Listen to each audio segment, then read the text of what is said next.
Welcome back, everybody, to the Masonic Shelf Podcast.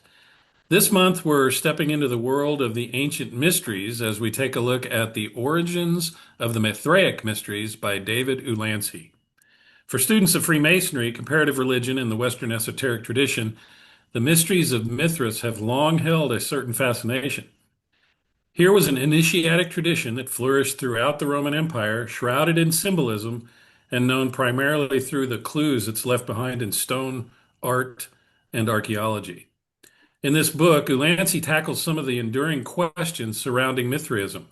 Where did it come from, and what did its symbols mean? His answer is both intriguing and controversial, proposing that the famous imagery of Mithras slaying the bull was rooted not in the Persian religion, as many have once believed, but in a revolutionary astronomical discovery that changed how ancient people understood the cosmos. As always, we're not here to simply summarize the book. We'll examine the author's arguments, discuss the strengths and weaknesses of his thesis, and explore what lessons, if any, can be drawn for modern seekers who find value in symbolism, initiation, and the pursuit of hidden knowledge. So whether you're a historian, a Freemason, an esoteric student, or simply someone curious about the ancient world, we invite you to join us as we explore the origins of the Mithraic Mysteries by David Ulansey. My name is Brad Kohanke. And my name is Chris Williams. And tonight we're real excited to have one of our closest friends and brothers as a guest reviewer for this book. He is John Tolbert, and he is a past master of San Marcos Lodge number 342. And even more distinctive than that, he served on the Texas Grand Lodge of Education and Service Committee with Brother Brad and I for several years. And we had a great time, and we're sure looking forward to going through this book. The opinions expressed on this podcast are those of the hosts and guests and do not represent the views of any Grand Lodge nor a pendant body of Freemasonry.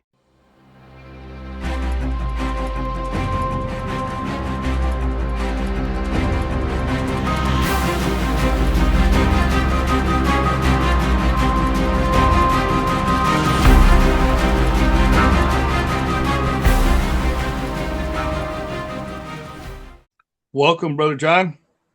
I'm glad to be here. Man, we've been looking forward to this, not only having you as a guest reviewer, but reading the book that you chose. This was really, really good, John. It is, and I want to reiterate what Chris said a while ago.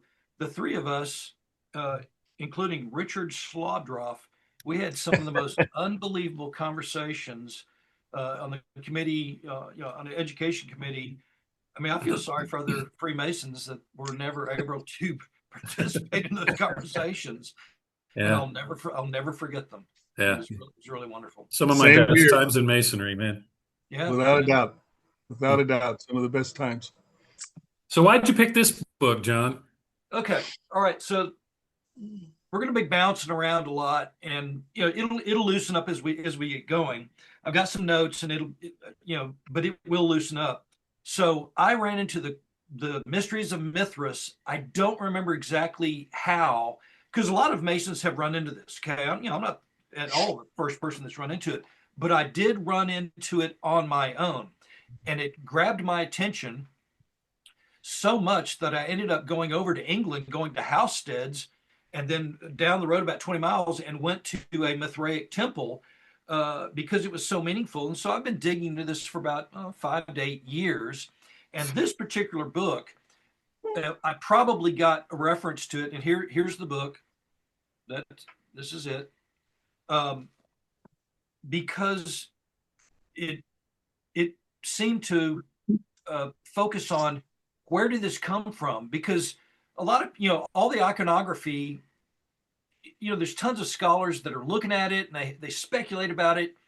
But he seems to really dig into where did it come from? And I think he's nailed it. I mean, I can't imagine anybody arguing that what he is speculating isn't pretty accurate. Yeah. And then at the end of this, we're going to go through some of the details. And at the end, I want to make a comparison of why it was so important to the Roman soldiers that were doing this to Freemasons today, because we're kind of doing a similar thing. I mean, and you know, I got what we're talking about, so we'll get into that. So I've got notes on chapters.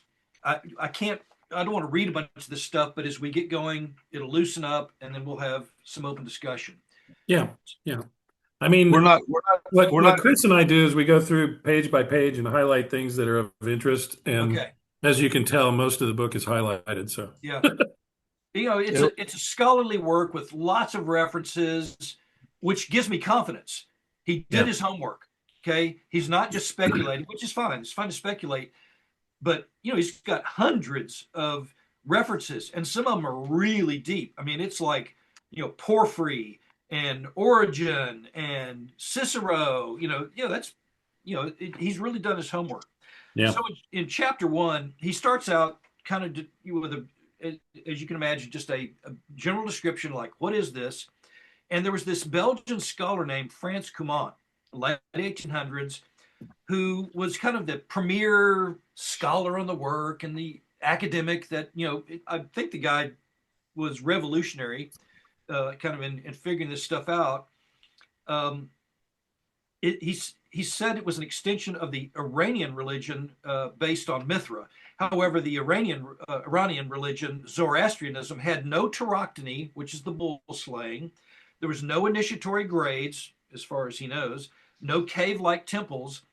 And then in 1971, scholars who had gathered a lot more information pretty much started calling BS on some of his theories. From what I understand, Cumont was kind of like a lot of academics that, once they find their little place in the scholarly world, if anybody questions what they do, they just beat them to hell and tell them they don't know what they're talking about. But at least he got it started. At least he got the stuff going. Yeah, and as we were going through that chapter, Cumont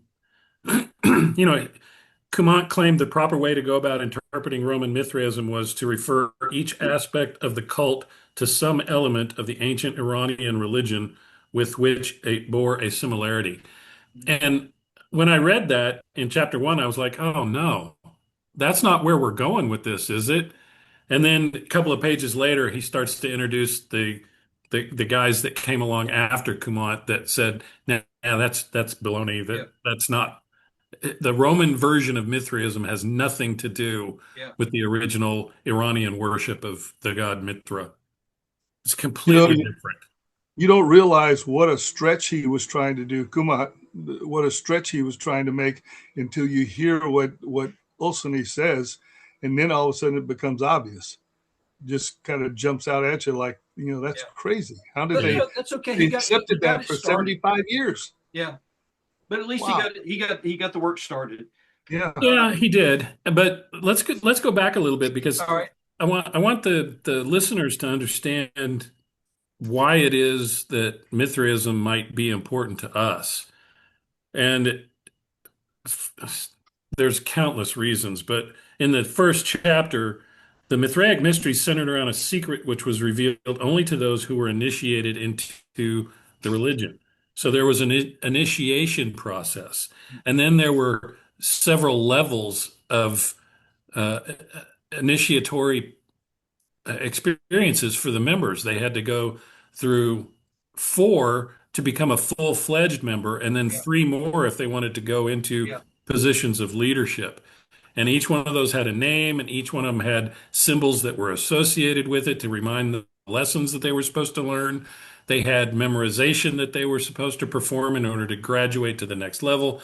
They met in underground caverns that had seating for the membership on the north and south sides. Entry was made through the west. There was an altar, and the leader of the organization was in the east. There was typically 30 or 40 guys at each one of these Mithraeum. And across the Roman Empire, they're estimating that there were like 2,000 Mithraeum. I mean, this was a major religion that rivaled Christianity 2,000 years ago. I'm I mean, glad you it brought was this up big. because I made the assumption. I've given talks on this stuff quite a few times, so I'm kind of assuming people already know what it's about. And it's great you brought it up because the similarities between it and Freemasonry, there's about 25 things, all male. It's initiatory. There's a grip. They call each other brother. They're united by the grip. There's these grades. One of them's Leo. I mean, there's um, uh, a meal and a trestle board that they give the lessons with. I mean, and why do they do it? Because it works. In an initiatory process, these things were being blindfolded, starry canopy on the ceiling. I mean, there's just tons of things. So thanks for bringing that up because I made the mistake of thinking that the viewer already knows what we're talking about. Yeah, and when we say that there were upwards of 2,000 Mithraeum in the Roman Empire, we're not just talking about in and around Rome. It stretched all the way All over. from Scotland to the Sahara Desert to the Black Sea. I mean, Yep. they were Yep. everywhere. Yep. Fascinating stuff, man. It is. And it shows. Now, one of the things that it shows that there had to be some kind of organization that kept everybody within a certain amount of boundaries. So because they all had the tauroctony, the bull slaying, iconography. There was probably, the grades. I mean, there's lots of variations. They didn't have a grand lodge, but they had some kind of controlling mechanism that kind of kept everybody between the stripes on the road. So they didn't just get completely different from each other and lose their way. So there was something going on there that was so meaningful that there was some kind of organizational control. Well, and this wound up being primarily a religion for the Roman legionnaires. So it may very well have been that the officers from the various legions transferring from area to area were kind of keeping everybody in line as far as keeping the teachings of the mysteries Yeah. aligned with each other and stuff. Yeah. So yeah. Okay, so Cumont's vision of the nature of Mithraism remained virtually unchallenged for 70 years. And this is what you were talking about. They were kind of beating up anybody who disagreed with him.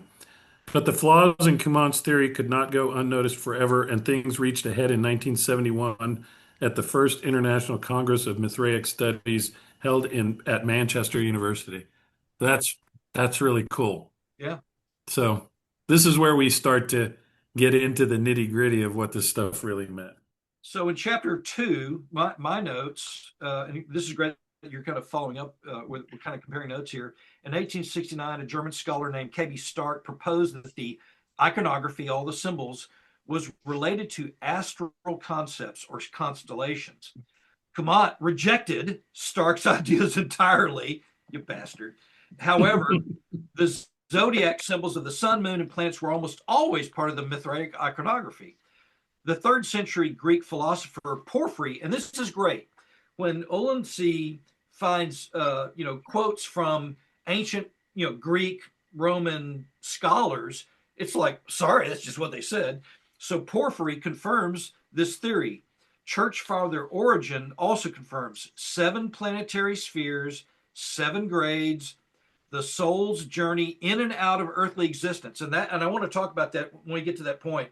The concept of that time of people, of how did souls incarnate into this physical reality and how did they leave? That's a really interesting concept. So 7 planetary spheres, 7 grades, the soul's journey in and out of earthly existence. Other scholars, such as Beck, asserted that the Mithraic iconography clearly depicts constellations within a certain region of the ecliptic. And we'll talk about this stuff in a minute. It's going to be very difficult to talk about this stuff without using illustrations, so we'll do the best we can. Well, actually, okay, our producer will go back into the book and probably put up illustrations to show what it is we're talking about. Good, because he's got some really good things that help show the constellations within the ecliptic and the celestial equator. So Beck asserted that the Mithraic iconography clearly depicts constellations within a certain region of the ecliptic, as Taurus falls below the horizon at sunrise. This corresponds with the time to plant wheat in the autumn. Somebody interprets it different. I misspelled it. Interprets it differently. He says it's when Taurus is seen to fall below the horizon at sunset. So now we're starting to have kind of, discussions about the kind of cosmic stuff, and we'll dig into that. The fault, other constellations visible at these times are not in the Mithraic iconography. Unanswered questions: what constellations corresponds to Mithras? And this is where he starts really digging in, and he makes a good case. He makes a really good case. Yeah, sorry, I'm losing my voice here. Let's go back to the beginning of the chapter, because it was Stark that first proposed that the tauroctony, which is the image that everybody is familiar with of Mithras stabbing the bull in the neck with the dog and the snake and the scorpion underneath it, and the two torchbearers on either side and all of that stuff. He was the first one that said, this is not a pictorial representation of the Iranian god or their belief system. He said it's a star map. Yeah. And that's when Ulansey starts to really get into this idea, okay, well, if that's the case, then what do each one of these images represent? And later on in that chapter, he says the bull is paralleled by Taurus, the scorpion by Scorpius, the dog by Canis Major, the snake by Hydra, the raven by Corvus, the lion by Leo, and the cup by Crater. And in addition, he talks about the star Spica, the wheat ear, the brightest star in Virgo, parallels the ears of wheat that are often shown growing out of the tip of the bull's tail. So there you have all of the various images in the tauroctony and their corresponding stars or constellations. And this is when it starts to really kind of get interesting for me.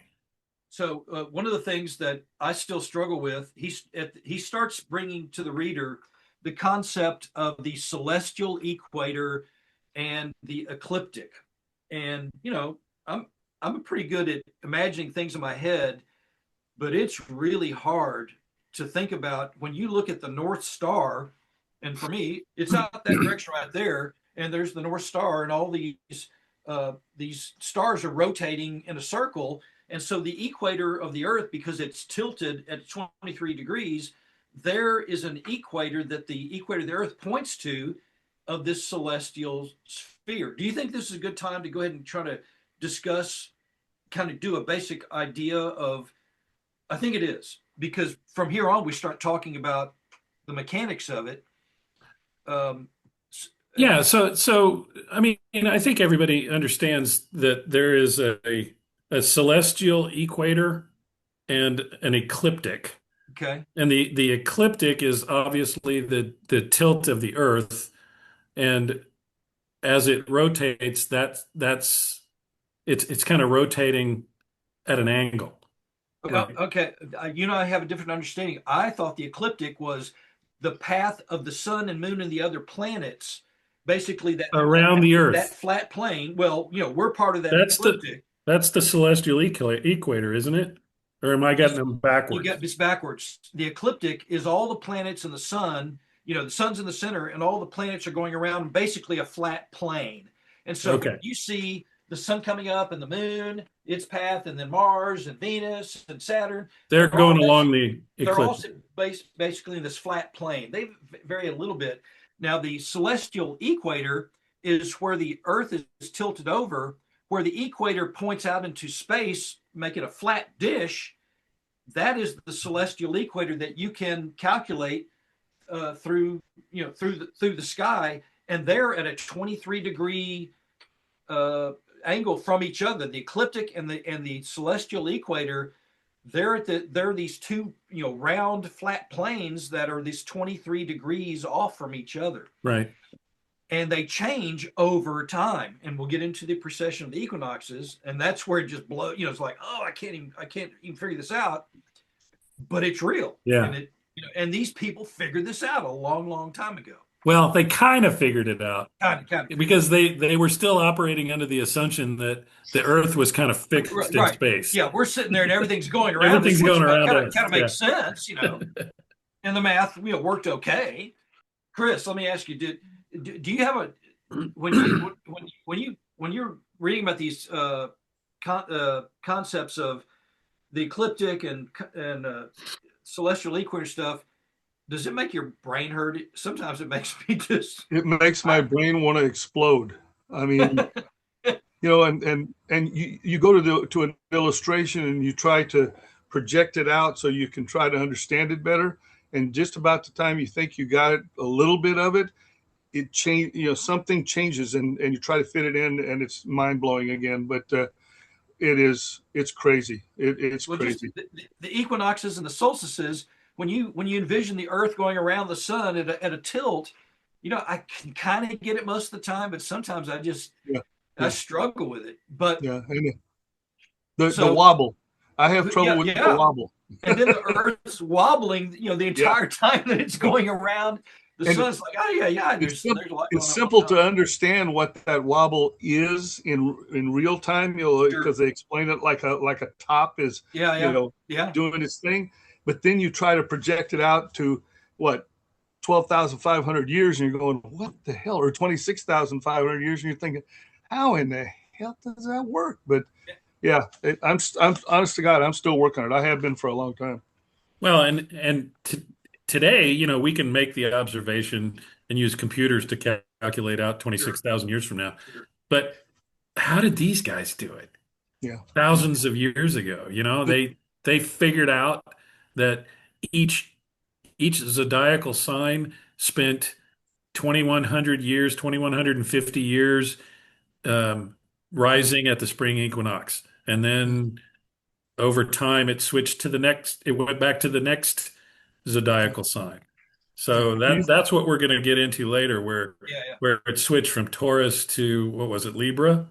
Yeah, well, it was Aries, Libra, and then Pisces, and now coming soon is Aquarius. Yeah. But you think about this being them keeping this secret and making a big deal about it, and it being completely secretive and keeping it under their vest, for the general population to be told that the Earth is not the center of the universe, and that the universe is moving around, and all of these things that are happening, somebody's going to get killed saying stuff like that. So somebody's going to get in big trouble, and so they had to. This had to be the secret, and they were still figuring it out. I mean, all through this, they were still trying to figure it out. Yeah. So it doesn't surprise me that this was very few people of all the people were involved in it, because they just couldn't let everybody know about it. They weren't going to believe it. So let's go to chapter 3 here. Because this is when he starts to propound on his theory. A little bit. I like what we're doing. I'm kind of reading my notes, but then you're following up. I kind of like this. So in chapter 3, my notes say Ulansey asserts that Mithras corresponds to the constellation Perseus, who wears a Phrygian cap, the cap of Hades. He makes Perseus, which makes Perseus invisible, so that he can slay Medusa, the Gorgon Medusa.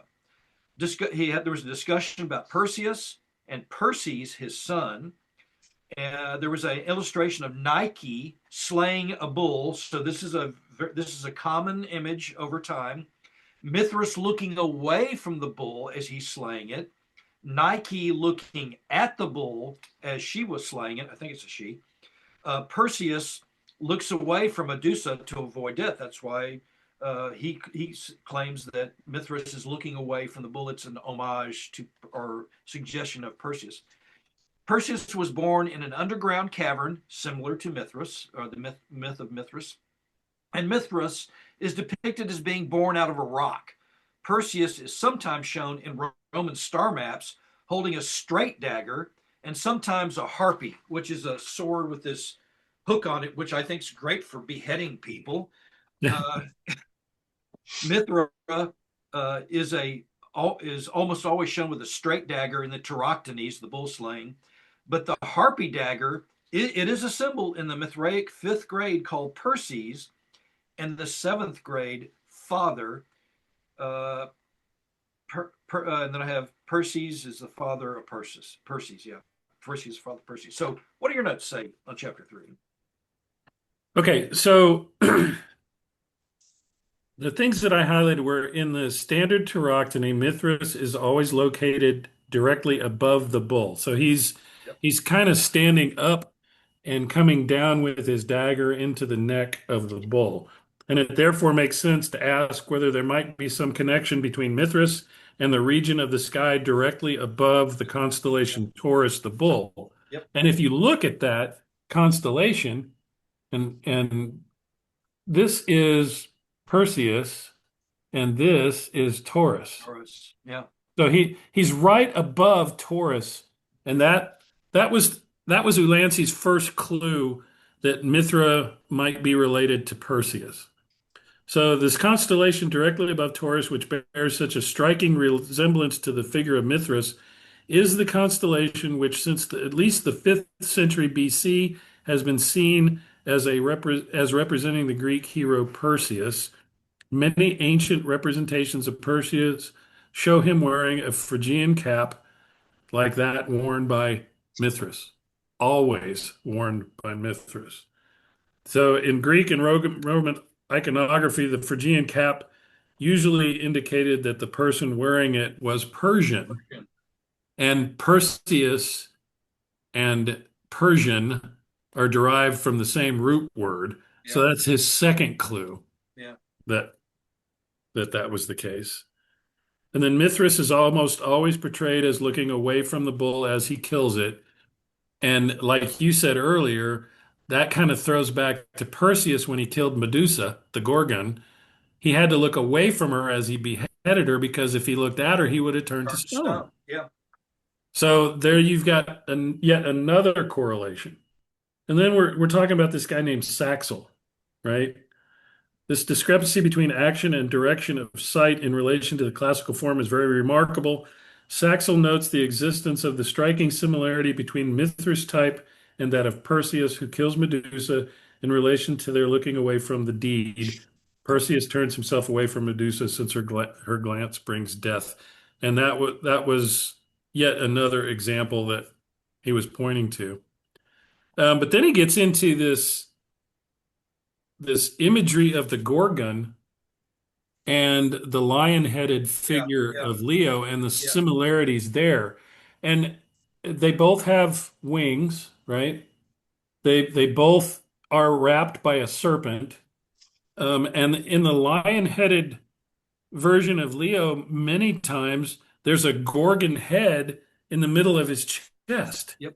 So now they're making the correlation between this lion-headed figure that we always see associated with Mithraism and the Gorgon. So he finds the origin of the Gorgon in the image of a lion. To see the extraordinary resemblance between this figure of the Gorgon and that of the Mithraic Leontocephalic god, whose body also has the wings entwined with a snake. And in a Mithraeum in Pannonia was found a sandstone block sculpted on two sides. On one side was a Gorgon head, and on the other was a lion. At a Mithraic site in Angara was found a series of 6 marble columns upon whose upper ledge, alternatively, lions and Gorgons' heads are represented. Perhaps the most interesting example is a Mithraic relief from Germany in which the lion-hearted god is pictured, and on the chest of this figure is a small head with its swollen jaw is, as Martin Vermazerin says, most likely a representation of the Gorgon. I mean, that's his scholarly research to support the idea that Mithra and Perseus were the same, that the lion-headed figure and the Gorgon were the same. It's so obvious as he goes through this. He's leading the reader to the ultimate conclusion, and it's just fascinating. These are good examples, and I struggle with this because I'm a modern, Westerner. Syncretism. People back then were borrowing concepts like Mercury and Hermes and Thoth. Okay, it's a different name, but you absorb it into your current religious spiritual system. You give it your own name. Maybe it's a different kind of statue or components, but it's representing the same spiritual concept. And the Gorgon and this lion-headed figure, it's like, okay, that's realistic. People will take an idea and then they artistically do it to something that works for them, and it's like, makes perfectly good sense to me. Okay, chapter 4. I have important. Plutarch asserts that the origin of Mithra, and this is really important because this is like from the horse's mouth. I don't remember the years of Plutarch, but it's somewhere during that period of time, like the first centuries. Plutarch asserts that the origin of Mithraism to the pirates of Cilicia, and this is where it gets really juicy here. Pirates of Cilicia, encountered by the Roman general Pompey in 67 BCE. Actually, that's BC. This cult worshipped the Greek hero Perseus. Cilicia is in the southeastern part of Turkey. There was this city called Tarsus where Paul of Tarsus came from. Or Saul. Yeah, Saul of Tarsus. And the legend is that Perseus founded Tarsus, that city of Tarsus. Well, their legend was that Perseus founded it, which is the capital of Cilicia. Perseus is found on the Cilician coins. Coinage is great. It tells you tons about cultures with dates, and coins are really a great way to kind of figure out what was going on. He's even holding the Gorgon head in the coin. Yeah. I mean, it just shows you all these things that you could speculate, but when it's in a coin, it's like there's no denying it. So the Cilician coins, which also often have Apollo on them. Mithras in the Tauroctony is almost always associated with an Apollonian sun god, Helios, or Sol Invictus, a lion attacking a bull, which has astronomical significance, and I'm sure you took notes on that, is also seen on coins of Tarsus. Ulansey speculates that the lion was identified or replaced with Perseus on top of the bull and became the bull slayer. So there was a bull slaying, concept, in Tarsus, and Ulansey is saying it got replaced with Perseus. So what did you guys kind of detail? Well, before you go further, this idea of the lion slaying the bull arose from the fact that as Taurus was setting, Leo was rising. So again, there's this reference to astronomy and the idea that they're looking at these constellations and then they're developing myths and stories around them in order to explain what's happening in their world. And if you look at the picture of that coin where the lion is killing the bull, you could really easily replace the lion because he's on almost the exact same position as Mithra is in the Tauroctony. Yeah. And it's the same result. Yeah. The bull is suppressed, or he succumbs to something. Yeah. Yeah. So Plutarch is the one that says that the birthplace of Mithraism is Tarsus in the Cilicia, the capital of Cilicia. So, which is a hotbed of Stoics. Yeah. Yeah. And we thought Stoicism started with Seneca and Marcus Aurelius. No. Yeah. It started way before then. It was a really interesting way of life. And I can't wait to talk about that stuff because that's kind of like, how do you come into this existence and how do you leave, Okay, chapter 5. Ulansey describes the importance of the celestial equator and the ecliptic. And the zodiac the 30-degree, I think it's 30 degrees wide band in the sky goes along the ecliptic. So where you track the ecliptic in the sky, the zodiac or the as I understand it, are the constellations, I think 15 degrees on either side of it. I think it's a 30-degree wide band that follows this ecliptic. Where these two planes meet, the ecliptic and the celestial equator, is the equinoctial spring and autumn location. So that's like in the east and that picture nails it right there. So where the ecliptic hits the horizon along with the celestial equator, that's the spring and autumn equinox. And you have to look at an illustration to show the path of the sun, Earth around the sun, and it all kind of makes sense. Additionally, the celestial equator has a slow movement known as the precession of the equinoxes, and this is the key to the whole thing.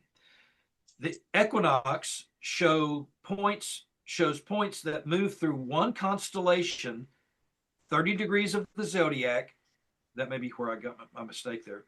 Every 2,160 years, and the complete 12 constellation cycle is about 25,920 years. During Greco-Roman times, the two equinoxes should have been so when Mithraism and Greco-Roman times, the two equinoxes should have been in Aries and Libra rather than Taurus and Scorpius. Spring is Taurus and fall would be Scorpius, and he has an explanation for that later. So Taurus and Scorpius, those equinoxes occurred from 4,000 to 2,000 BCE. So that's way before this Mithraic religion was going on.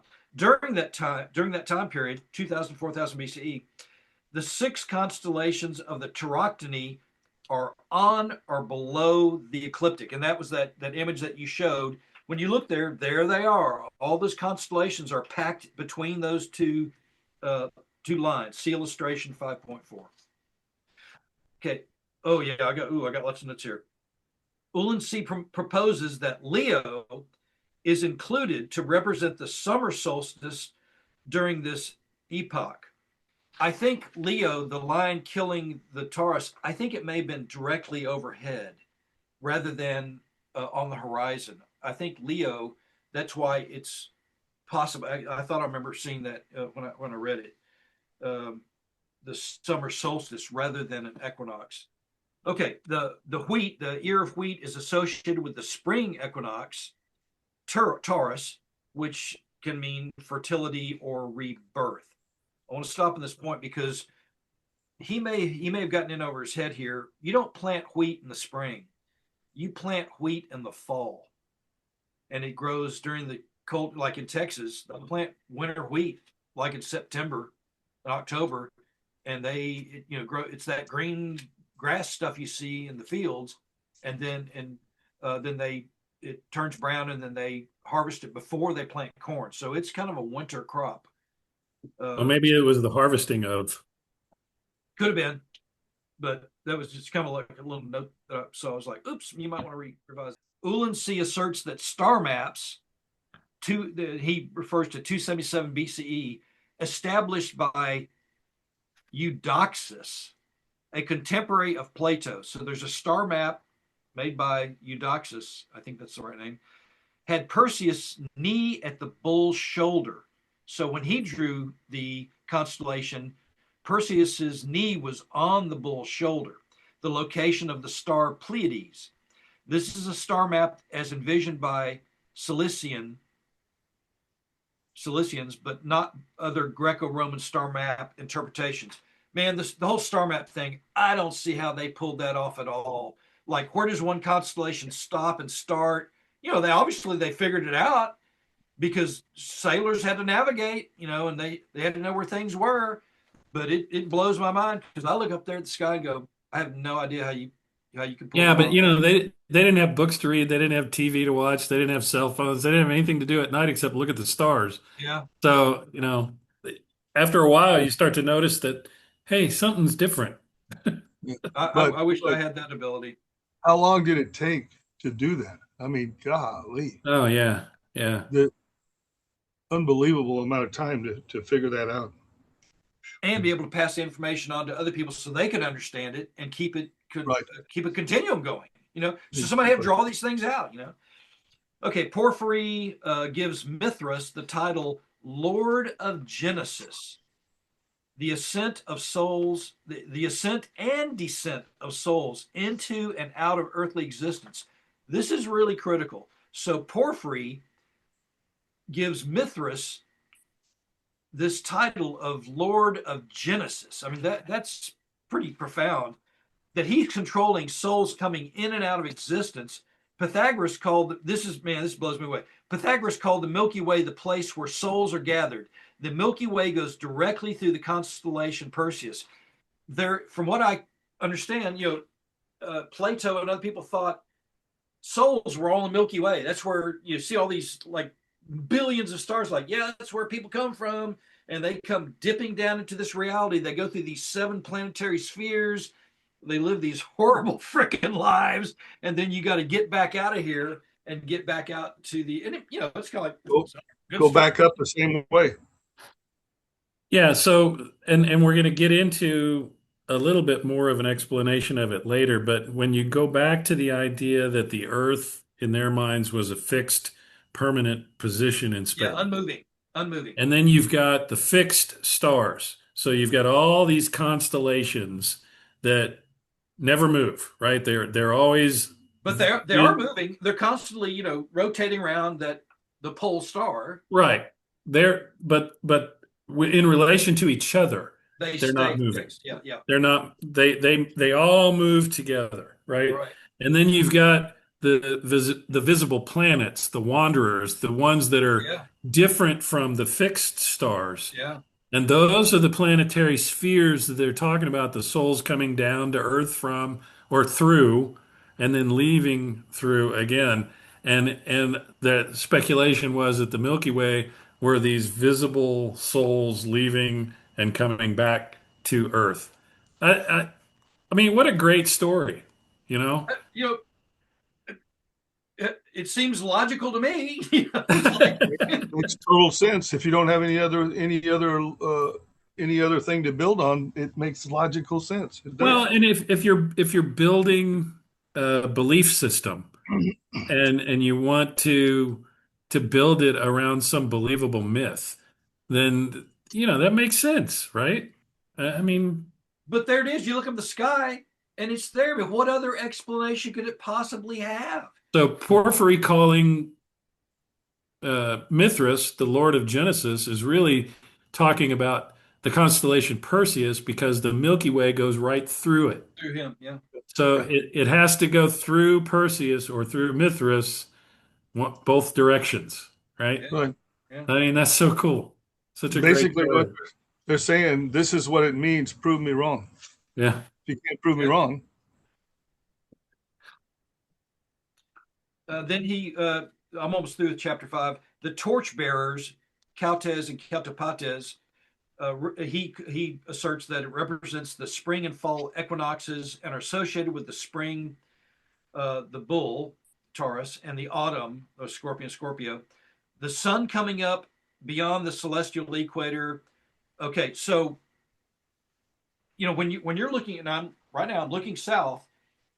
So the sun is going east to west, east to west, east to west, and as winter comes, it's going down and passes that the equinoctial line, and so that's Counterpartes with the torch going down, and as the sun is coming up towards late winter, early spring, and passes that equinoctial line, that's the torch going up, which is Cautes, which torch up to Cautes and torch going down. It's like, what a great symbol. I mean, it's a really I mean, they represent the tropics of Cancer and Capricorn now. Of all the constellations visible near the ecliptic at the time of the setting of Taurus, only a few are actually pictured in the Tauroctony. So part of the reason that he's writing this chapter is so that he can explain the why later, right? Okay. Yeah. Because if you look at that 5.4 image, you can see virtually all of the constellations, and yet in the Tauroctony, only some of them are visible, or Yeah. only some of them are represented, and he's going to explain that a little bit later. We often find in antiquity images of the cosmic sphere on which are placed just these two circles. In fact, one of the earliest surviving examples of such representations is a Mithraic monument portraying the lion-headed god standing on a cosmic sphere on which are shown the two intersecting circles of the ecliptic and the celestial equator. Yeah. And then he shows that image because he's standing on this globe and there's an X on it. Yeah. And then this other picture is obviously the ecliptic and the celestial equator. Man, I meant to bring an astrolabe. I've got one at San Marcos.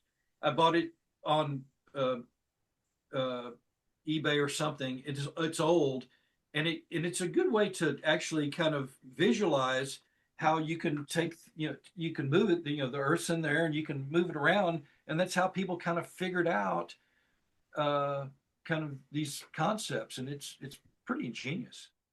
Okay, and then in Greco-Roman times, the spring equinox was in the constellation Aries and the autumn was in Libra. This, we should recall, is why Speidel's theory about the celestial equator is problematic, for the Tauroctony symbolism clearly includes Taurus and Scorpius instead of Aries and Libra. However, the phenomenon of the precession of the equinoxes can also provide us with the possible solution to the problem of the unexpected presence of Taurus and Scorpius in the Tauroctony in place of Aries and Libra. For although the equinoxes were in Aries and Libra in Greco-Roman times, their last positions before there were in Taurus and Scorpius, which lasted from 4000 BC to 2000 BC.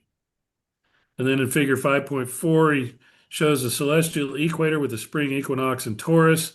And here we see that starting with Taurus and moving west, the equator passes through the following and only the following constellations on or below the ecliptic. Yep. Taurus, Canis Minor, Hydra the snake, Crater the cup, Corvus the raven, and Scorpius the scorpion. And as will be seen immediately, these are precisely the constellations which are paralleled in the Tauroctony. So only the ones below the ecliptic Yep. are pictured in the Tauroctony. And he's got a great explanation for that.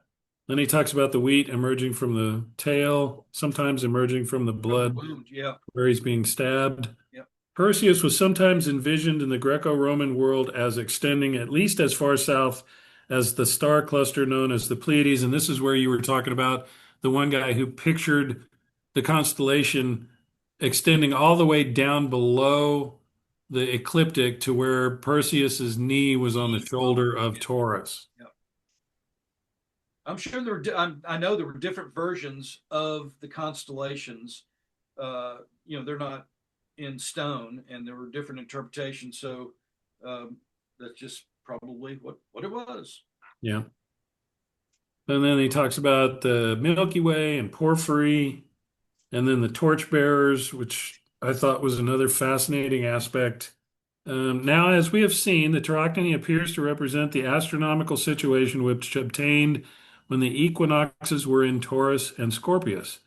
Thus, the fact that the torchbearers are connected with Taurus and Scorpius suggests a very simple answer to the question of what the torchbearers might signify. They symbolize the equinoxes. Cautus, with his torch pointing up, represents the spring equinox when the sun rises above the equator and the force of life begins to increase. Thus, he is associated with the constellation Taurus, which was the location of the spring equinox at the time indicated by the astronomical symbolism of the Tauroctony.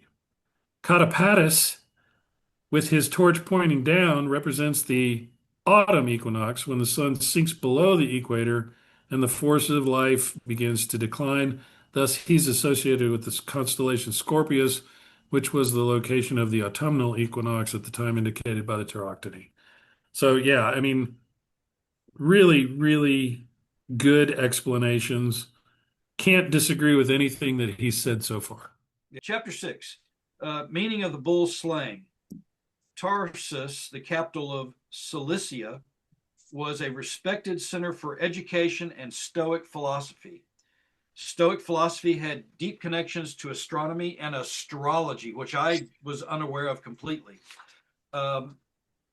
Since the acceptance of the ups and downs of fate, and this kind of makes sense that a Stoic goes, man, you just accept what happens. The fates just determine it. And they looked at the sky and the stars like, no, that's where it's all determined, and just accept it as it comes. That's what I'm getting from it. So Stoics held that heavenly bodies and the cosmos were living divine beings, which is kind of an interesting concept.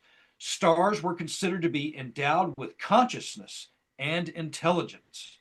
Stoicism was an astral religion.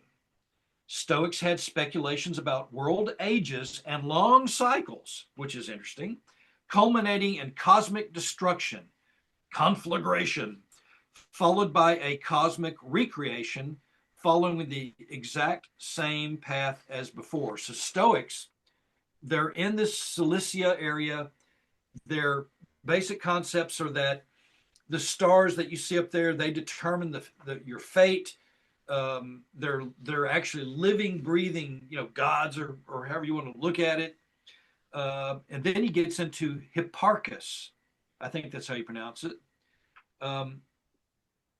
Discovers the precession of the equinoxes. Now, little side trip, I read some of the appendixes that he has on his website. Some other academic wrote a paper and called BS on that Hipparchus discovered the precession of the equinoxes, and it's a typical academic, scuffle. But for my, as far as I'm concerned, I think Hipparchus was probably the person who got the math at least going that started the whole concept of the precession of the equinoxes. In 128 BCE, or at least 60 years prior to Plutarch's reference to the Cilician pirates as being the progenitors of the Mithraic Mysteries. I have a note that says, important. Hipparchus's understanding of the precession was that the celestial sphere moved or wobbled like a gyroscope in repeated cycles around an absolutely fixed in place Earth. So the celestial sphere is doing this wobbling around Earth that's just sitting there. And it kind of makes sense that if you're looking at the sky, that's how it appears to be. Hipparchus was also an astrologer, and Pliny the Elder, and I've heard his name before, I had to look it up. He was a Roman naval officer, like a savant, and I got to read more about him. He was like Einstein. He was a really, really smart guy. Stated that he firmly established the relationship between man and the stars, or shown more clearly that our souls are particles of heavenly fire. That's kind of like a Gnostic concept, that every soul is just this little aspect of divine stuff. Note, Pliny was a Roman naval commander who was a savant and wrote volumes. In fact, he's the model for encyclopedias. Encyclopedias kind of followed his model about human knowledge and the natural world. One of the things that I wanted to point out was Tarsus in Cilicia during the Hellenistic and Roman times was a very important intellectual community. And Sir William Ramsay felt comfortable calling it a university. And according to Strabo, who lived from 64 BC to 24 AD, he said, the people of Tarsus have devoted themselves so eagerly not only to philosophy, but also to the whole round of education in general, that they have surpassed Athens, Alexandria, or any other place that can be named where there have been schools and lectures of philosophers. Yeah. So it's important for everybody to understand that Tarsus surpassed Alexandria Yeah. Yeah. as the chief university of the age.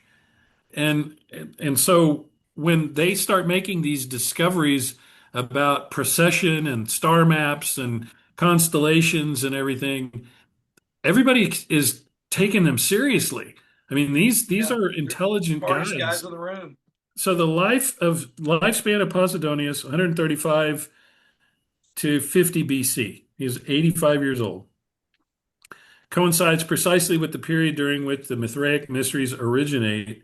If we take Plutarch's 67 BC as marking a point near the beginning of their dissemination. And as the leader of the Stoic school during this period, indeed as the dominant intellectual figure of his age, Posidonius must have had an enormous influence among the Stoics in Tarsus during this time period. We may assume, therefore, that during the first half of the first century BC, that is the time of the formation of the Mithraic mysteries, Stoicism in Tarsus was marked by the same interest in astrology and cosmology, which had always been traditional Stoic concerns, but which were just at this time being renewed and strengthened by Posidonius. The second aspect of Stoic thought, which will be relevant to the discussion, is actually a particular instance of their concern with astrology and astral religion. We are referring here to the interest which the Stoics had in speculations regarding world ages and long cycles of time, determined by the movements of the stars, specifically their belief that the entire cosmos was periodically destroyed by a great conflagration and subsequently recreated only to be destroyed again by the next great conflagration. So, like you were saying, they've got what they would consider the long count. Yeah. The You great know, year. yeah, yeah. It's almost like the Mayans. You know, it's like on two different sides of the planet they were determining the same types of things with the long count calendar and all of that. If I recall correctly, there was a mention that the concept was that there were these long cycles where the world would go along and then be completely consumed by fire, start all over again, and repeat the same pattern all over again. I mean, no Yeah. changes whatsoever. I mean, that's a pretty wild concept. And, I mean, who knows? Maybe it's right. Maybe it's quantum mechanics, it just never stops. Okay, and then 128 BC, Hipparchus discovers the precession of the equinox. So Hipparchus was operating on the ancient assumption of a geocentric cosmos in which the Earth was absolutely fixed in space and everything went around it. The precession could only be understood as a movement of the entire structure of the cosmos Yeah, rather all the than the stars and everything. Earth. So this Black ball. wobble of the Earth as it goes around and spins is not a concept that even Hipparchus had figured out. Although he had discovered the precession of the equinox, didn't realize that it was the Earth that was moving. He thought that it was the entire cosmos Right. that was shifting, Right. right? So this was, according to Ulansey, a absolutely shattering significance for the sphere of the fixed stars and the cosmic axis were seen in antiquity as the two most important sources of regularity and stability in the universe. So for him to realize it and then be able to prove it to people was earth-shattering, Yeah. Yeah. even to the smartest people in the room in Tarsus and Cilicia. So Well, think about it. When you're, say, a ship, navigator, you're counting on the stars being at that same location the next night. It's this constant thing that you can count on for longitude when you're sailing. And he discovers something that's real subtle and takes a really long time to change. And, to be able to prove it with math, which I guess is what he used, and some kind of observations and measurements, it was ground shades like, wait a minute, you're telling me that this isn't forever? The stars always going around that one spot and it's moving? I mean, it's like, holy cow. Yeah. I mean, can you imagine? And not just sailors, farmers, Everybody. you know? So the fact that he made the discovery near the end of his life as the culmination of many years of patient and meticulous astronomical calculations might well have made Hipparchus view his discovery of a previously unknown movement of the entire cosmic structure as something akin to a divine revelation, possessing a spiritual significance stretching far beyond its merely scientific aspects. There is one group of people who would have likely taken Hipparchus's discovery with the utmost seriousness, The Stoics. namely the Stoics. Yeah, yeah.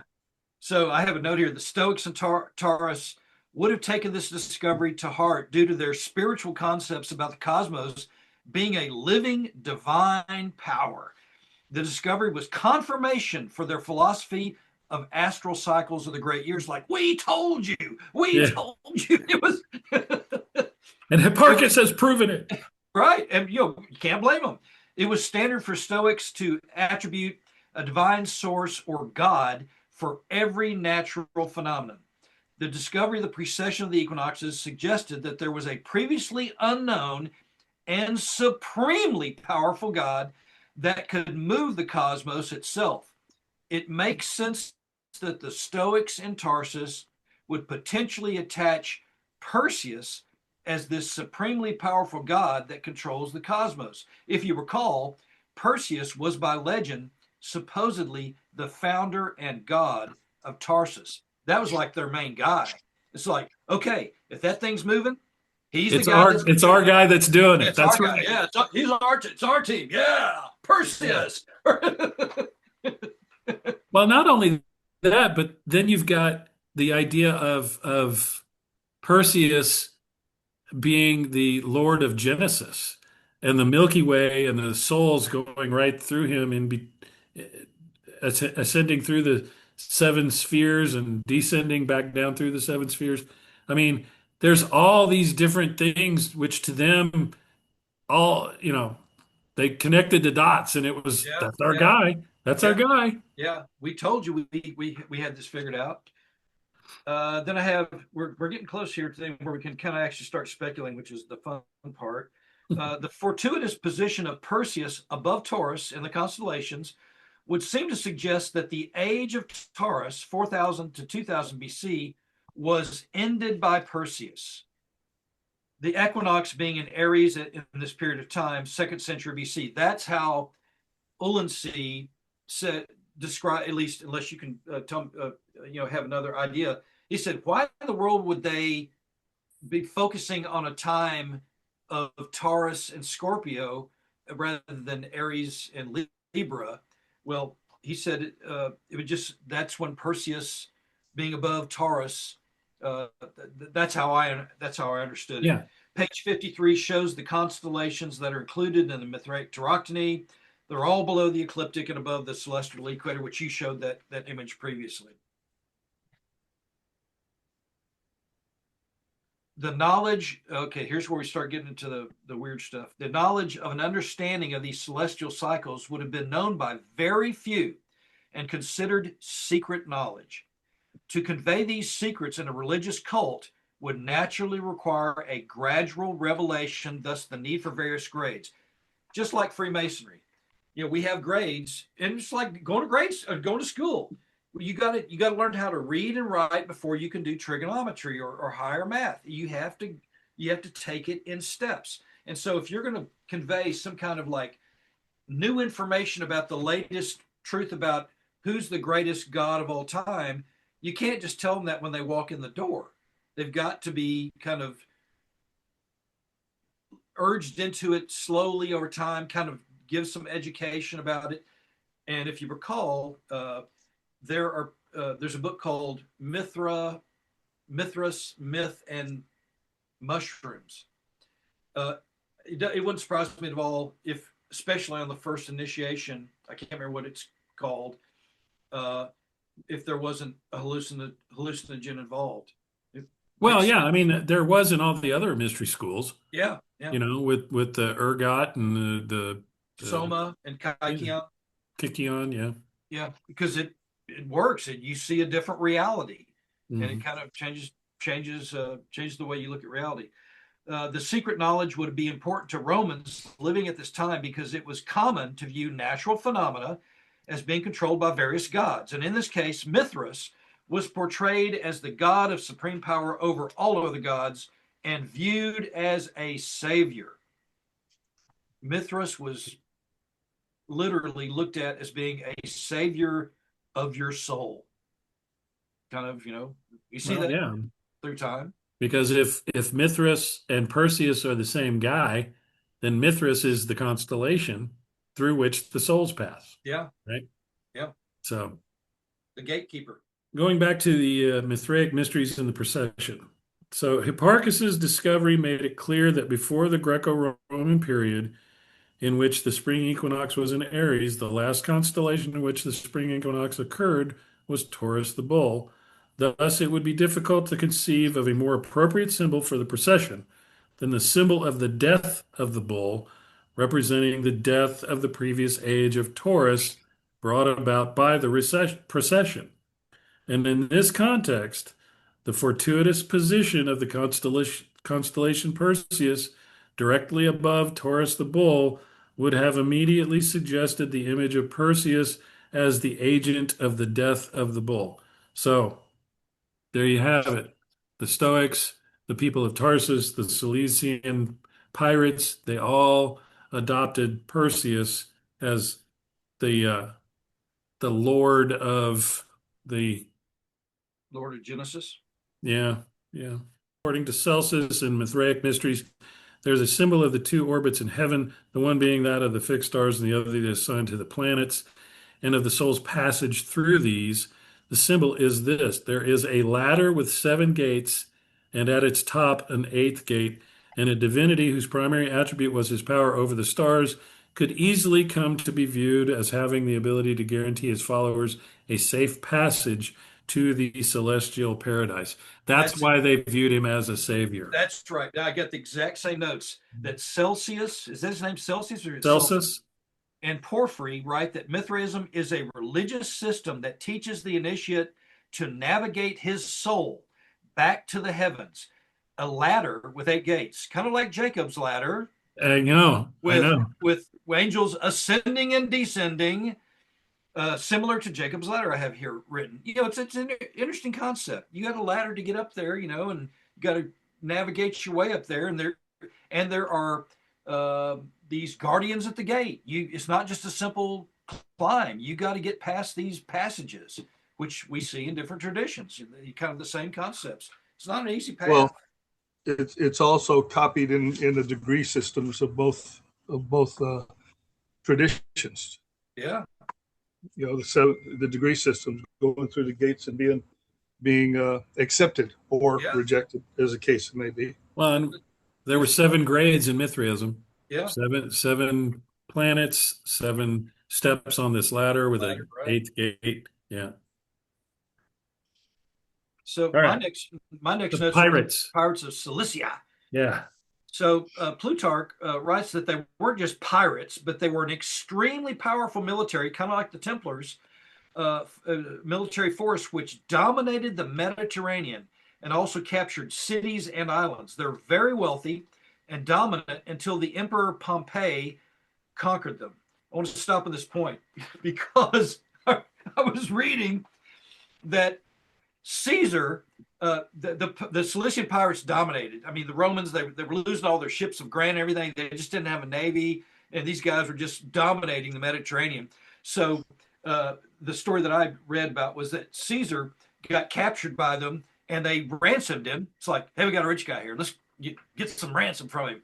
And he said, they said, we want, 40 talents of silver. I'm just making this up. He said, 40 talents? F you, I'm worth 80 talents. Yeah. And they went, okay, we like you. And so he said, yeah, I got people back home. They'll pay 80 talents, no problem. And they were very entertained by him. So he went back, they let him go and he got their 80 talents. Then he got a military and he went back and he captured all of them and he crucified them. and he got all his gold back. Yeah. So anyway, funny little side story.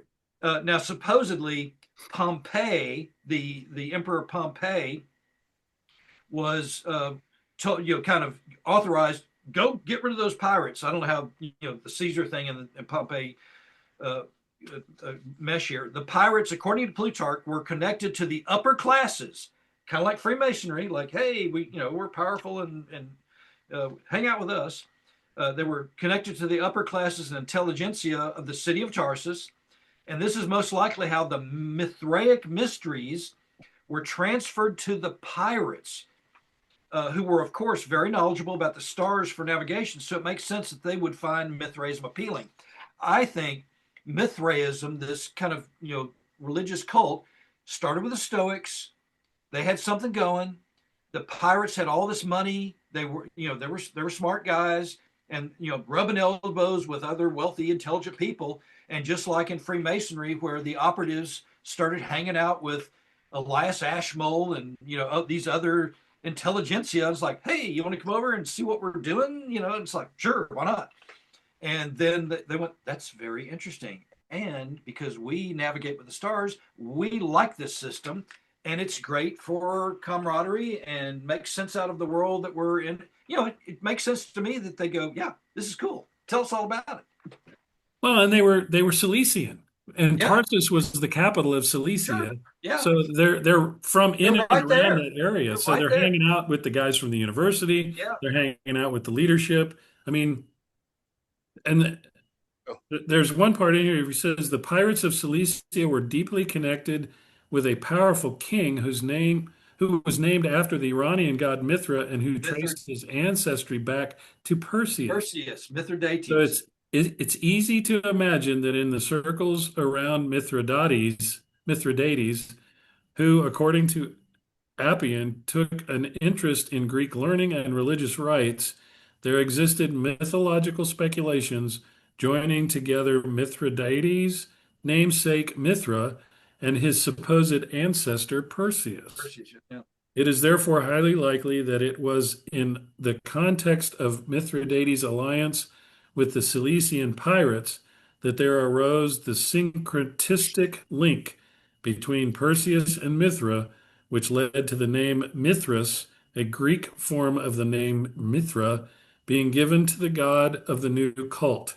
And we should reiterate, though, that even without the influence of Mithridates, the old and well-known mythological connection of Perseus with Persia could easily have led to his becoming identified with a Persian god such as Mithra, especially in a cultural crossroads like the city of Tarsus, which is at the bottom of Turkey, between the Roman Empire and the Persian Empire.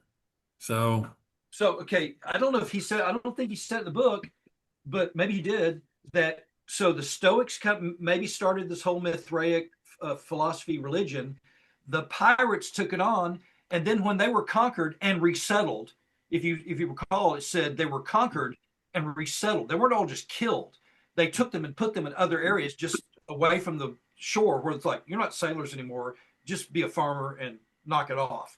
Well, then it gets into the Roman army, because the Romans, as I understand it, they said, you can keep your religion, do whatever you want to do, as long as you worship the Roman gods and keep the Roman, system safe, that's fine. And then I think then it just kind of morphed into the Roman military through their conquering of these Cilician pirates. I mean, how else could it have got there? Well, that or the idea that in order to become a Roman citizen, a lot of these conquered peoples had to serve in the army. Oh, absolutely. So that's a good point right there, because all the Roman soldiers, they weren't all Italians. No, Germans, and they were from everywhere. Because that may be the only life you have. It's like, okay, you're a farmer, you're just going to have a crappy life. Well, you could serve 16 to 25 years in the Roman army, and if you survive it, you get land when you come back. And like, citizenship. Yes. Okay, sign me up. I'll go. Yeah. Okay, so when news of Hipparchus' discovery of the precession according to which the spring equinox had once been in Taurus the bull, reached the city of Tarsus. The city's ancient emblem of the killing of the bull was drawn into the speculations of the proto-Mithraists and came to be seen as symbolizing the end of the age of Taurus the bull. So now we're talking about the evolution of the lion killing the bull Yeah. to Perseus. Mithras slaying the bull. Yeah, yeah. So it's gone from Leo at the summer solstice and the setting of Taurus in the equinox to Mithra being the lord of the heavens, shifting the fixed stars and doing away with the constellation Taurus. Yep. So, and the importance of Tarsus and Perseus and the fact that the constellation Perseus occupies a position directly in the sky above the bull led to further speculations in which Perseus replaced the lion atop the bull in the city's emblem and thus became the bull slayer, the personification of the force responsible for ending the age of Taurus. And then he's got some great summaries at the end of some of these chapters. Yeah, he did. Hippolytus, quoting from an unknown author of this exegist of Eratosth, says the following: Perseus is the winged axis which pierces both poles through the center of the earth and rotates the cosmos. Is it going too far to suggest that we have here a fragment of tradition deriving from those astronomical speculations about Perseus, which, according to my proposal, lie at the origins of the Mithraic mysteries? So now he's quoting Hippolytus, and Hippolytus is saying that Perseus pierces the both poles of the earth and controls the axis of heaven. That's what's great about this, because he's not just speculating on his own. He's using thoughts of people that were kind of at that time, and they had their thoughts on it, and they were way closer to it than we are. Yep. So chapter 7 is the last thing I have, and it's only kind of like a paragraph. Are you ready to move on to chapter 7? Yeah. Mithras as the cosmocrator. Yeah, that was an interesting word. I've never seen it before. So Mithras is often shown holding the celestial globe in his hand, or the zodiac on his shoulder like Atlas, or shown rotating the zodiac depicted as a large ring. And it's pretty amazing when you see those, carvings, stone carvings that shows, Mithras with the zodiac, spinning it around. It's pretty obvious. Mithras is considered a cosmocrator, ruler of the cosmos, is what that means. Mithras controls and changes the ages of the world and conflagrations that start the great year all over. Other religious traditions have similar concepts about cycles of time and conflagrations. Some Mithraic iconography shows Helios, or Sol, in a submission position to Mithras, who is holding an object that represents the celestial sphere or pole, which Mithras moves in circular manner to create the precession.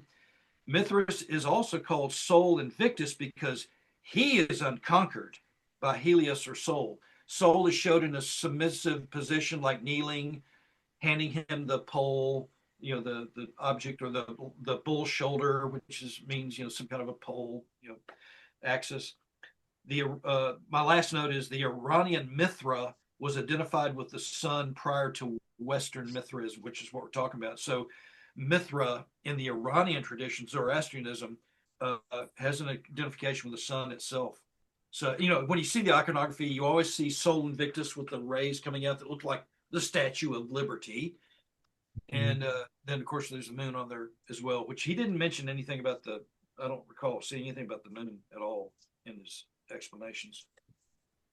Well, and one of the iconography associated with the Mithraic religion was feasting with Sol Invictus. So you got the Tauroctony, which is the most common one, and then you got the lion-headed figure of Leo, with the snake wrapped around him and holding the key and all that other stuff. But one of the other images is feasting with Sol Invictus, and it shows Mithra and Helios, or Sol Invictus, as equals. Yeah. Right. Yeah. And then underneath it are the torchbearers, one pointing up, one pointing down. You've got the serpent, you've got the scorpion, So again, it's this same iconography, but they're equating Mithras as a cosmocrator, just like Sol Invictus, because they used to think that the sun Was the controlled boss. everything Yeah. and was the lord of the cosmos. And then along comes Perseus slash Mithras, who Mithras. can Yeah. shift all of the fixed Yeah. stars, and he becomes the lord of Yeah. the Yeah. cosmos. So he's the big dog. He's the big dog now. Yeah. So, And that all kind of makes sense. Like, well, we have a new god, and he's the ultimate supreme god. mhm. Okay. I got a couple of things in this chapter that I can read and we can talk about. Yeah, I'm out of Um, notes at this point, so you can run with the ball. uh,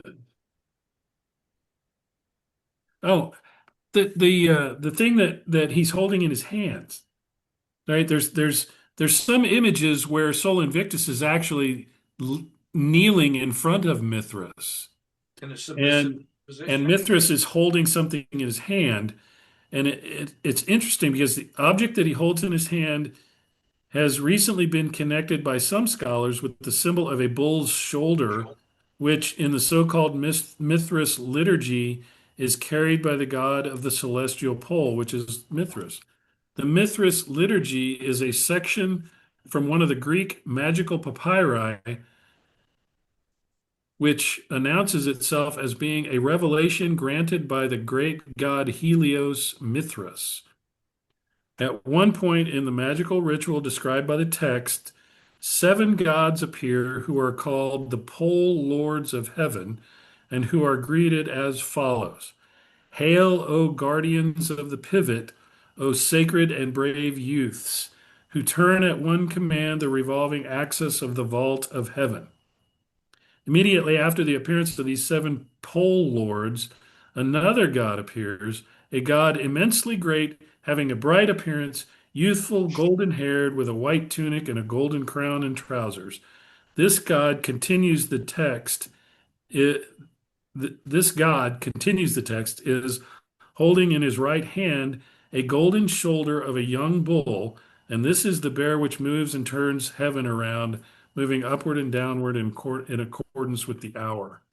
So now you've got he's quoting an ancient Greek magical papyri to again promote his theory that Mithras and Perseus were the same, that they are the lord of the cosmos, the cosmic creator, however you want to call it. Some people, and I think Ulansey is one of them, claim that Mithraic liturgy is actually the ritual of one of the Greeks. Some people say no, it's not, but That would make sense to me. yeah, That would make total sense to me. And I know that you've got presentations on Mithraism. I've got presentations on Mithraism, and I'm looking at some of the images I have on my PowerPoint, and it's all there. yeah. Everything that he's talking about is all there. One of the points I want to make while you're looking there is that even though around these couple of thousand Mithraeum all over the Roman world, there are differences. There's no way they would all been doing the exact same thing. In fact, the iconography and varies in all of them, just like in Freemasonry. You go from one state to another. You go to England, Scotland, Germany, France. It's all basically kind of the same idea, but they're real different because human beings changed them. And just like this was written by human beings. The Mithraic stuff was. And so people embellish it. Again, I can't remember. I'm just going to add this to it. And so it makes sense that there's going to be differences from place to place that you go. Yeah, and I'm looking at some of the pictures of the Mithraeum that they've dug up around the old Roman Empire. Most of the ones that I have the Tauroctony in the east, behind the altar. Yeah. But some of them have the feasting with Sol Invictus, and at least one has the lion-headed Leo, lion-headed figure in the east. Well, just like lodges, now we have in Texas, you have to kind of have everything in the same spot, but people will change their kind of how they lay stuff out for kind of their own reasons. Remember, this was 300 years. This went over 300 years. So there's going to be some people who go, no, we're going to put it over there because I like the way it looks over there. And it's like, okay, that's what we're going to do. Yeah.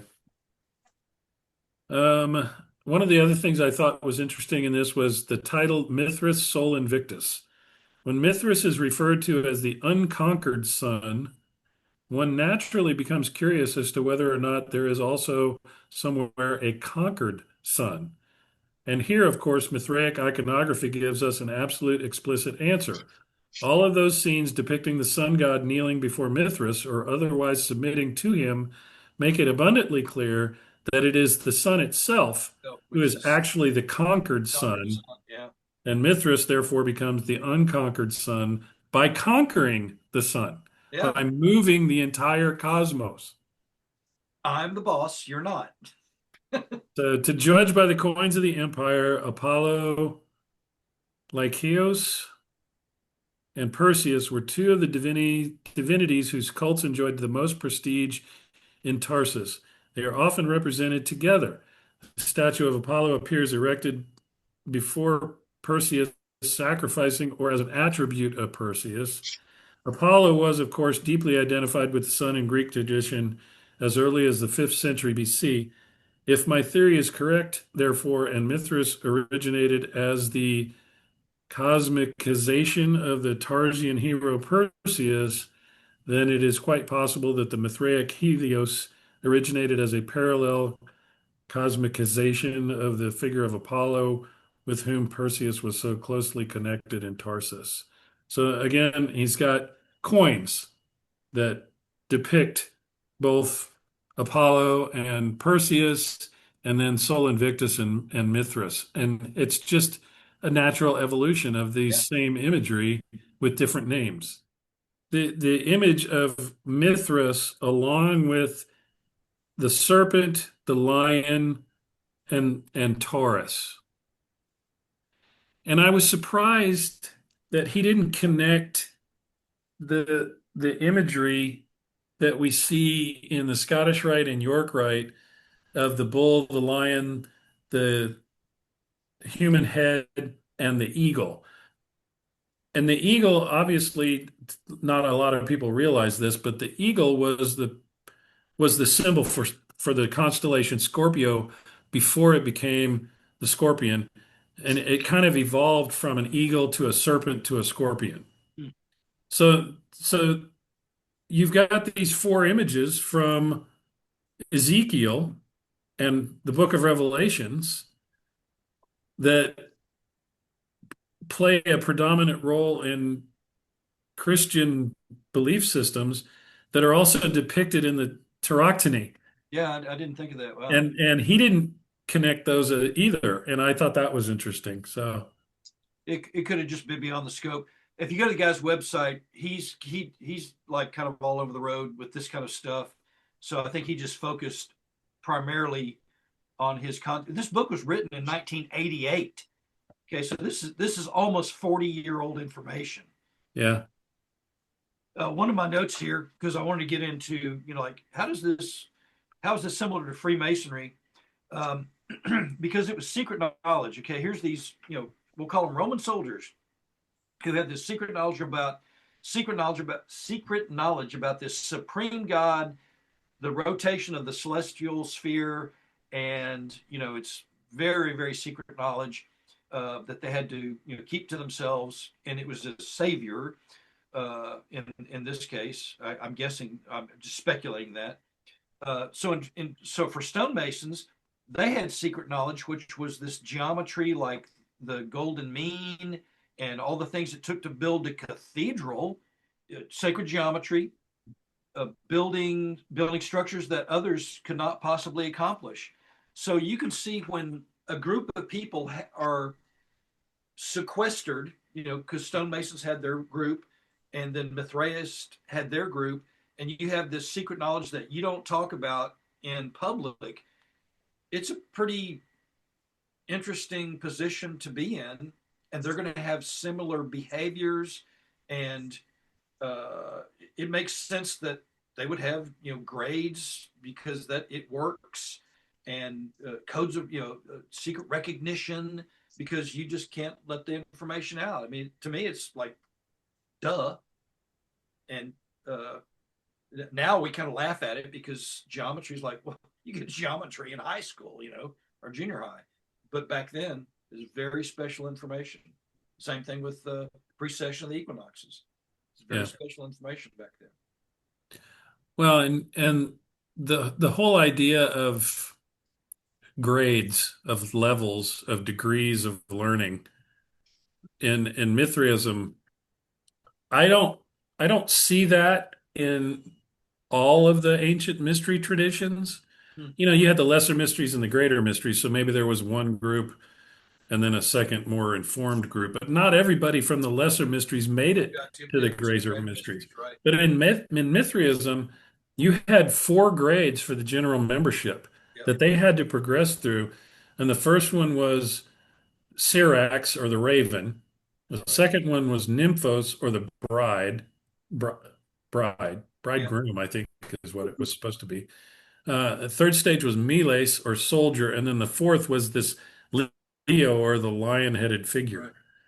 And then you get into the leadership, you get into the 5th grade, which is Persis, which, according to my research, means Persian, but it's also the son of Perseus. Yeah. And then the 6th grade, Heliodromus, Sunrunner, and then the 7th grade, Pater, or father. Yeah. And then you see these symbols that are in mosaics in a lot of these Mithraeum that are associated with each one of these levels. And that hooked sword that we talked about that was good for beheading people, that's in the Persis degree. Yeah. I mean, I'm looking at a picture of the 3 things that are associated with that degree, and it's the harpy, the moon with the star, and the scythe. Those are the things that are used to remind them of the teachings of that degree. Yeah. So it makes you wonder, what were they learning? Yeah. You know, And there was something. I mean, it was called Persis. Yeah. Were they learning that Mithras was derived from Perseus? I mean, could very well be. Yeah. But there was obviously something very intentional going on. Otherwise, they wouldn't have done it. Yeah. Yeah. Well, I'm kind of at the end of my trail here. I've kind of said everything I want to say. So when I went to this place called Housesteads in northern England, where there was a Mithraeum, it was gone. The Mithraeum that I saw was down the road about 20 miles. But here's my point. They had a small Mithraeum at Housesteads. It was probably 10, 15 feet wide, 30, 40 feet long. And so that was a Roman, it's one of the best preserved Roman camps there is. There were hundreds of soldiers there because this is along Hadrian's Wall, okay? This is one of the forts that would send people out to Hadrian's Wall. So the point is, so if you got a tiny little Mithraeum there, like a Masonic lodge, you'd be doing degrees every single day. So it's a limited number of people. They're not just gonna pick anybody to do it. So it would be people who would be worthy of the information, that they thought were capable of understanding it. And so it was for a very small group. And you were in England, where there were, what were those guys called? The Celts, who were the Picts, they were always trying to kill you. And so it was a very tight, it was probably like being a Navy SEAL, very small, tight knit group. And you were very dedicated to each other. And to me, it makes all the sense in the world. That would be very appealing to a small percentage. And it, from what I could see, and you're going to have to correct me on this, it did not look that like when the guys were seated inside, that there was any room to move. There was no real room to move around. Yet we think about our Masonic degrees, and there's a lot of movement, a lot of stuff that's symbolic with the movements. Well, theirs, without movements, had to be more mental, or more as far as the philosophy or something, without actually seeing a movement. They had to be thinking about stuff all the time. So that got me to thinking. I wonder how that all worked out. Well, I'm speculating that it was probably extremely dark inside there, because one of the altars that I saw had a carving of Sol Invictus, and a few of the little rays that were on there were through the altar for a lamp to be back behind it to shine through. I'll bet it was almost pitch black in those things. People knew their lines, they knew what to say, because that's a lot more effective for an initiatory process when you can't see anything. So you're not seeing who's saying it; you're hearing who's saying it. Right. And didn't the Mithra have holes through the ceiling all the way out? Some of them did, because it was supposed to represent the starry canopy of heaven. Yeah, I mean, which makes sense if it's an astral related religion, right? Yeah. I mean, you're going to have representations of the stars, of the sun, of the moon, and maybe even of the movement of the sun, right? We follow the path of the sun from east to west by way of the south, right? That's the old Greek saying in Eleusis. But okay, so John, yes, we have this rating scale of 1 to 10 white balls, and you can use decimal points to rate the book, and it's 10 being the best book you've ever read. I've never given a 10 to anybody. The highest I've ever given is a 9.4. Chris gives 15s all the time. He just loves everything that he reads.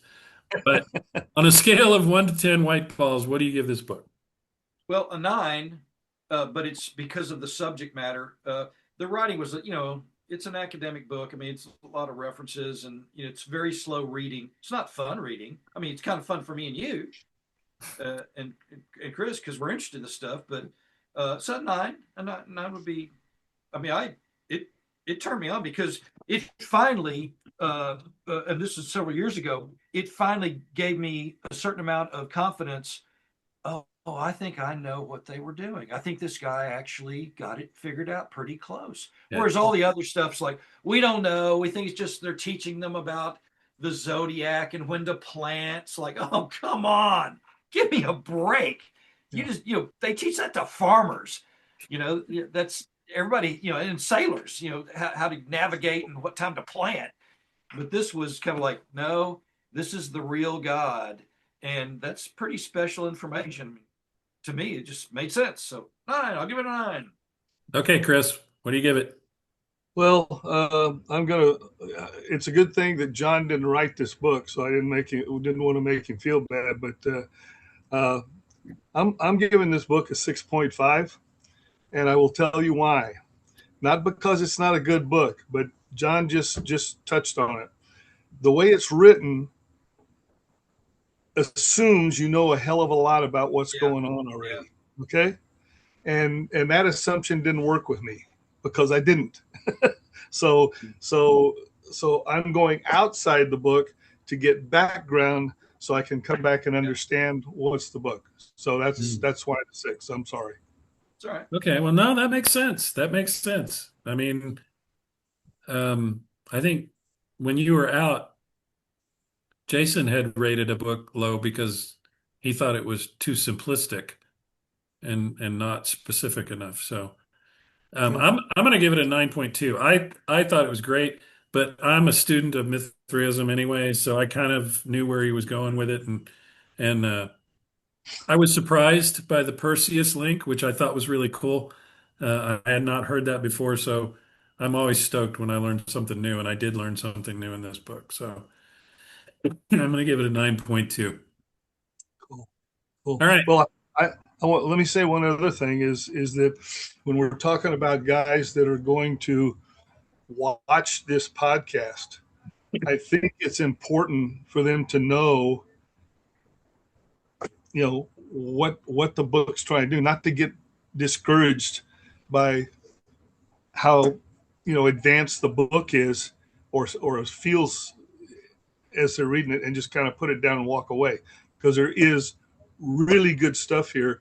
But just like I said, when I saw something that was mind blowing, I didn't get all of the background that I needed, so I got to go someplace else. And if somebody is watching this, they need to know that's what they're going to need to do. You're gonna have to take a lot of side trips. Exactly. What going down the rabbit hole, huh?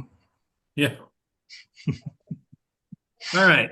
As we wrap up our discussion of the origins of the Mithraic mysteries, we're left with a reminder that some of history's most fascinating questions rarely have simple answers.